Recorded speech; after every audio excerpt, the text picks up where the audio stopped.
दोस्तों, क्या यह पॉसिबल है कि हमारी कार में यूज होने वाला ग्लास कभी गंदा ना हो और खुद से साफ होने लगे? क्या यह पॉसिबल है कि जो कपड़े हम पहन रहे हैं वो अल्ट्रावायलेट रेस से हमको प्रोटेक्शन दें? क्या यह पॉसिबल है कि कैंसर का ट्रीटमेंट करते वक्त जो कैंसरस सेल हैं केवल वही डिस्ट्रॉय हो, हेल्दी सेल्स हम डिस्ट्रॉय ना करें? जी हां दोस्तों, ये सारी चीजें पॉसिबल हैं नैनो टेक्नोलॉजी की वजह से। तो स्वागत है आपका आज के इस वीडियो में, जिसमें आज हम डिस्कस करने वाले हैं नैनो टेक्नोलॉजी कैसे काम करती है, नैनो टेक्नोलॉजी के क्या-क्या डिफरेंट एप्लीकेशंस हो सकते हैं और किन चीजों का हमें ध्यान रखना चाहिए, क्योंकि यह टॉपिक यूपीएससी के लिए बहुत इंपॉर्टेंट है। लेकिन इसके पहले हम आगे बढ़ें, एक इंपॉर्टेंट अनाउंसमेंट है दोस्तों, आइए सब टीम की तरफ से आप हमारे व्हाट्सएप चैनल से जरूर जुड़िए। लिंक आपको डिस्क्रिप्शन में दिया हुआ है। फॉलो एंड बेल आइकन के बटन को क्लिक करना बिल्कुल मत भूलिएगा। इसमें हम मेंटरशिप से रिलेटेड डिफरेंट इंपॉर्टेंट अनाउंसमेंट्स करते रहते हैं। काफी सारे पीडीएफ्स भी आपको इस व्हाट्सएप चैनल पर प्रोवाइड किए जाएंगे। तो दोस्तों, नैनो टेक्नोलॉजी जैसा कि नाम से ही क्लियर है, बेसिकली नैनो स्केल पर काम करती है। तो नैनो स्केल का मतलब क्या है? नैनो स्केल का असली मतलब है दोस्तों लगभग 1 to 100 नैनोमीटर। 1 to 100 nanometre. अब 1 to 100 नैनोमीटर का मतलब आप ये समझेंगे कि इसका मतलब क्या है, ये कितना बड़ा साइज की मैं बात कर रहा हूं। तो आप ऐसा समझिए कि जो हीमोग्लोबिन आपका ऑक्सीजन ट्रांसपोर्ट करता है ब्लड में, उसका डायमीटर होता है लगभग 5 नैनोमीटर। और जो डीएनए आप देखते हैं, जो डीएनए की हम बात करते हैं, उसका एक स्ट्रैंड का डायमीटर होता है लगभग 2.5 नैनोमीटर। तो बेसिकली हम इतने छोटे स्केल पर बात कर रहे हैं। अगर हम हेयर का तुलना करें, बाल का तुलना करें, तो बाल के मुकाबले 100,000 टाइम्स लेस है नैनो स्केल। तो हम एटॉमिक स्केल से जस्ट ऊपर हैं, लेकिन बाकी स्केल से हम काफी नीचे आ चुके हैं। तो नैनो स्केल का मतलब है बहुत ही छोटे स्केल पर काम करना। तो जनरली इसके बारे में कहा जाता है 1 to 100 नैनोमीटर का जो स्केल है वो नैनो स्केल है। तो अब सवाल ये उठता है कि जो नैनो स्केल है, इसमें ऐसी क्या खास बात है? ऐसी क्या खास बात हो गई नैनो स्केल में? तो दोस्तों, नैनो स्केल समझाने से पहले मैं कुछ एक एक्सपेरिमेंट करते हैं, एक चीज आपको समझाना चाहता हूं और फिर हम नैनो टेक्नोलॉजी के बारे में डिस्कस करेंगे, क्योंकि ये चीज समझना हमारे लिए बहुत इंपॉर्टेंट है। आइए देखते हैं। देखिए, अगर मैं किसी भी एक बड़े ब्लॉक को, ठीक है, फॉर एग्जांपल 1 सेंटीमीटर का जो साइज है, अगर मैं इसको छोटे छोटे छोटे छोटे 1 mm के क्यूब में काट दूं, 1 mm के क्यूब में काट दूं, तो लगभग कितने क्यूब बना दूंगा मैं इसमें से 1000 क्यूब बना दूंगा। यस और नो? 1000 क्यूब। इसको अगर मैं को 1 centimetre by 1 centimetre by 1 centimetre के क्यूब को अगर मैं 1-1 मिलीमीटर के क्यूब में तोड़ दूं, तो ऐसे 1000 क्यूब बेसिकली इसमें आ सकते हैं। आ सकते हैं कि नहीं आ सकते?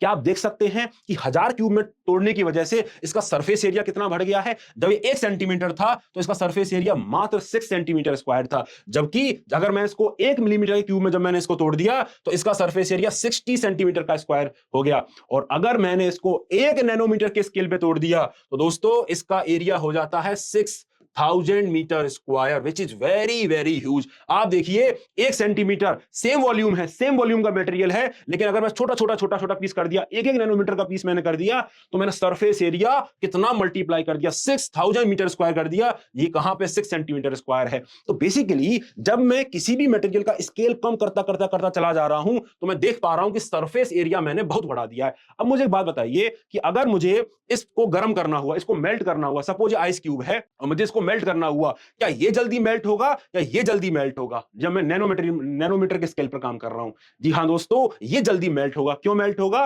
क्योंकि इसके पास तो मात्र 6 सेंटीमीटर स्क्वायर का एरिया है इसको एब्जॉर्ब करने का। जो भी हीट आप दे रहे होंगे, उस हीट को एब्जॉर्ब करने का जो सरफेस एरिया है वो मात्र 6 सेंटीमीटर स्क्वायर है, जबकि इसके केस में 6000 मीटर स्क्वायर का एरिया है। तो हीट कितना आसानी से एब्जॉर्ब कर सकता है, इसका मतलब इसका मेल्टिंग पॉइंट कम हो जाएगा। सिमिलरली अगर मैं इसको केमिकल रिएक्शन की बात करूं, तो केमिकल रिएक्टिविटी भी इसकी काफी बढ़ जाएगी, क्योंकि सरफेस एरिया बहुत ज्यादा बढ़ा दिया है।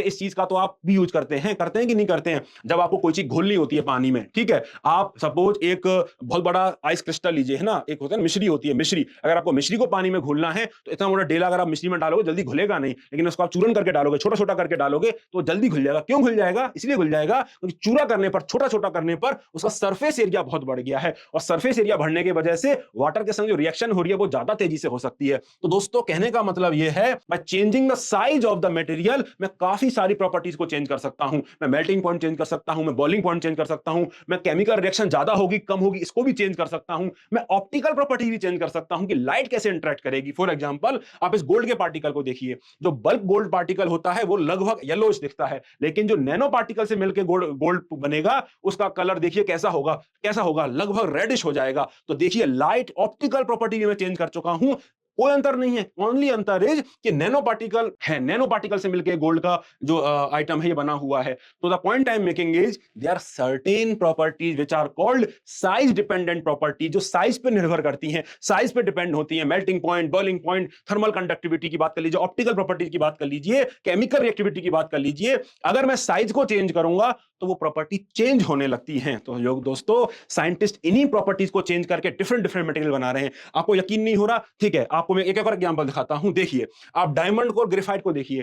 केमिकली अगर मैं देखूं तो दोनों ही कार्बन एटम है। डायमंड भी कार्बन एटम है और ग्रेफाइट भी कार्बन एटम है, दोनों ही कार्बन एटम है, लेकिन दोनों की प्रॉपर्टी में जमीन आसमान का अंतर है। तो दोस्तों, आपको पता है कि डायमंड होता है वो कितना हार्ड होता है, जबकि ग्रेफाइट सॉफ्ट होता है। डायमंड जो है वो इलेक्ट्रिसिटी कंडक्ट ही नहीं करता है, जबकि ग्रेफाइट ये very good conductor of electricity. ठीक है, डायमंड में कितनी चमक आती है, ऑप्टिकली कितना शाइन करता है, जबकि ग्रेफाइट को आप देखिए ओपेक होता है। The point I am making is कि दोनों ही कार्बन एटम से बने हुए हैं, लेकिन the way they are arranged, the way they are hexagonal pattern में अरेंज है, ये टेट्राहेड्रल पैटर्न में अरेंज है। The way they are arranged, इसी से काफी ज्यादा मटेरियल में डिफरेंस आ जाता है, उनकी डिफरेंट डिफरेंट प्रॉपर्टीज में डिफरेंस आ जाता है। तो दोस्तों, इसी बात को नैनो टेक्नोलॉजी भी यूज करती है। तो scientist different different particle, different different material के नैनो स्केल पे पार्टिकल बनाते हैं और उसके इन्हीं डिफरेंट डिफरेंट अरेंजमेंट को प्रैक्टिस करने में लगे हुए हैं, उनकी प्रॉपर्टीज को चेंज करने में लगे हुए हैं, ताकि वो प्रॉपर्टीज ह्यूमंस के लिए हम यूज कर पाएं। फॉर एग्जांपल, आप देखते हैं ये कार्बन नैनो ट्यूब है दोस्तों, इसमें जो ग्रेफाइट है उसको रोल कर दिया गया है, एक सिंगल एटम की कार्बन शीट्स को रोल कर दिया गया है, और इसको रोल करने से, मात्र रोल करने से एक जबरदस्त इसमें चेंज आता है। चेंज ये आता है 100 time stronger than still but 6 time lighter. ठीक है, 1/6 ऑफ द वेट होता है, लेकिन 100 टाइम्स इसकी स्ट्रेंथ हो जाती है। तो ये सब हो पा रहा है क्योंकि the way the atoms are arranged at nano scale. क्योंकि नैनो स्केल पे आप काफी कुछ चेंज कर सकते हो, अपने हिसाब से चीजों को कर सकते हो। The way they are arranged is giving it some unique properties. ठीक है, इन्हीं प्रॉपर्टी का हम यूज करते हैं। कार्बन नैनो ट्यूब में काफी ज्यादा स्ट्रॉन्ग होती है, काफी लाइट होती है, काफी सारे टेनिस के रैकेट होते हैं वो इनमें यूज करने लग गए हैं उसको, ताकि वो उसको स्ट्रॉन्ग बनाया जा सके, एट द सेम टाइम वो लाइट रह सके, ताकि वजन ना करें। सिमिलरली, आपने ये सनस्क्रीन लगाई तो देखी होगी, है ना, खुद भी लगाई होगी शायद। तो सनस्क्रीन जब लगाते हैं तो चेहरे पे ये व्हाइटिश व्हाइटिश से एलिमेंट आ जाते हैं। यस और नो? क्योंकि हम इन व्हाइटिश व्हाइटिश एलिमेंट इसलिए आ जाते हैं क्योंकि जनरली जो जिंक ऑक्साइड हम यूज करते हैं, अगर वो नॉर्मली यूज करें तो वो सही से एब्जॉर्ब नहीं होता है, और चूंकि वो सही से एब्जॉर्ब नहीं होता है, इसलिए व्हाइटिश व्हाइटिश पैटर्न दिखता है। लेकिन यहीं अगर जिंक ऑक्साइड के नैनो पार्टिकल यूज करे जाएं तो वो बहुत आराम से एब्जॉर्ब हो जाते हैं हमारी स्किन में, और ये व्हाइटिश पैटर्न दोस्तों नहीं आता है। सिमिलरली, काफी सारे ग्लास पार्टिकल्स पर, आप जो ग्लास होता है ना, नॉर्मल ग्लास, उस ग्लास के पार्टिकल भी कोटिंग चढ़ाई जा सकती है जो खुद से उसको क्लीन कर सके, फोटो कैटालाइटिक जो रिएक्शंस हैं उनको वो इनिशिएट कर सके। जैसे ही उस पर यूवी रे पड़ेगी, एक्चुअल में होगा ये कि वो गंदगी जो उस पर रखी है उसको साफ करने लग जाएगी, उसको डिकम्पोज कर देगी। तो ऐसे मटेरियल भी साइंटिस्ट दोस्तों बना रहे हैं। सिमिलरली, ये जो मैं जिक्र आपसे कर रहा था जिंक ऑक्साइड का, अगर उसकी कोटिंग हमारे कपड़ों पे कर दी जाए तो भी यूवी रे से आपको प्रोटेक्शन मिल जाएगी। तो the point I am making is कि चूंकि मैं डिफरेंट डिफरेंट स्केल पर चीजों को कर रहा हूं, इससे मुझे अलग अलग प्रॉपर्टी मिल रही है, ताकि उससे काफी लाइफ में हमको चेंजेस आ रहे हैं, काफी सहूलियत हमको मिल रही है। सिमिलरली, आप देखिए, इसका आप एग्जांपल लीजिए। जनरली जब कैंसर्स को टारगेट करते हैं तो काफी सारी जो ड्रग होती हैं वो पूरा सरफेस एरिया टारगेट नहीं कर पाती हैं, ढंग से घुलती नहीं है, तो बायो अवेलेबिलिटी बहुत कम होती है उन ड्रग्स का। बायो अवेलेबिलिटी, उन कैंसर उसको सेल्स को ट्रीट करने के लिए बायो अवेलेबिलिटी कम होती है कि सरफेस एरिया उतना उतना ज्यादा नहीं मिलता है। वहीं अगर नैनो पार्टिकल का यूज करेंगे तो बहुत ज्यादा बायो अवेलेबिलिटी होती है और आप टारगेटेड किलिंग कर सकते हैं, आप टारगेटेड ड्रग डिलीवरी कर सकते हैं। दोस्तों, सिमिलरली आप नैनो रोबोट बना सकते हैं, नैनो रोबोट, ताकि आपकी जो सर्जरी है वो मोर प्रिसाइसली हो सके। तो मेडिकल के फील्ड में भी इसका बहुत बड़ा योगदान है। सिमिलरली दोस्तों, हमको पता है कि जो सिल्वर होता है उसमें एंटी माइक्रोबियल प्रॉपर्टी होती है। तो सिल्वर कि अगर हम नैनो पार्टिकल लेते हैं, उसका अगर कोटिंग करते हैं तो भी हम बहुत सारी एंटी माइक्रोबियल प्रॉपर्टीज हमारे बहुत सारी सरफेस को दे सकते हैं, फूड ताकि कंटामिनेट ना हो और लंबे समय तक सुरक्षित रहे। सिमिलरली दोस्तों, हम देख सकते हैं कि नैनो टेक्नोलॉजी के काफी खास योगदान है। ठीक है, हमने अभी देखा कि नैनो टेक्नोलॉजी से अगर हम स्केल पर काम करें तो उसके बेटर एब्जॉर्प्शन होता है। तो ऐसा हो भी तो सकता है कि सपोज आपको नमक खाना है, ठीक है, और नमक खाना है तो आप क्या करना, अगर नैनो स्केल पे आप नमक खाएंगे, बहुत छोटा करके नमक खाएंगे, तो आपको स्वाद बेहतर आएगा, लेकिन अमाउंट ऑफ नमक आप कम कर सकते हो। उसी स्वाद के लिए जो अमाउंट ऑफ नमक आप खा रहे थे वो कम कर सकते हो, तो शायद हेल्थ भी आपकी बनी रहे। सिमिलरली, न्यूट्रिएंट्स का अगर नैनो डिलीवरी करा जाए, नैनो पार्टिकल के रूप में भेजा जाए, तो उनका भी एब्जॉर्प्शन बॉडी के द्वारा बेहतर हो सकता है। उनका एब्जॉर्प्शन जब बॉडी के द्वारा बेहतर होगा तो बेसिकली ज्यादा बायो अवेलेबिलिटी उनकी बढ़ेगी। हमारा जो कम न्यूट्रिशन बेसिकली क्वांटिटी देके ही उनका आप ज्यादा से ज्यादा यूज बॉडी में करवा सकते हैं। सो नैनो टेक्नोलॉजी बहुत ज्यादा ट्रांसफॉर्मेटिव है दोस्तों। अगर बहुत छोटे स्केल पर, नैनो स्केल पर हम काम करेंगे तो काफी ज्यादा ट्रांसफॉर्मेटिव इंपैक्ट हम क्रिएट कर सकते हैं। लेकिन क्या ये इतना बड़ा रामबाण है, सब कुछ कर सकते हैं? नहीं भाई, नैनो टेक्नोलॉजी में भी कुछ कैविएट्स हैं।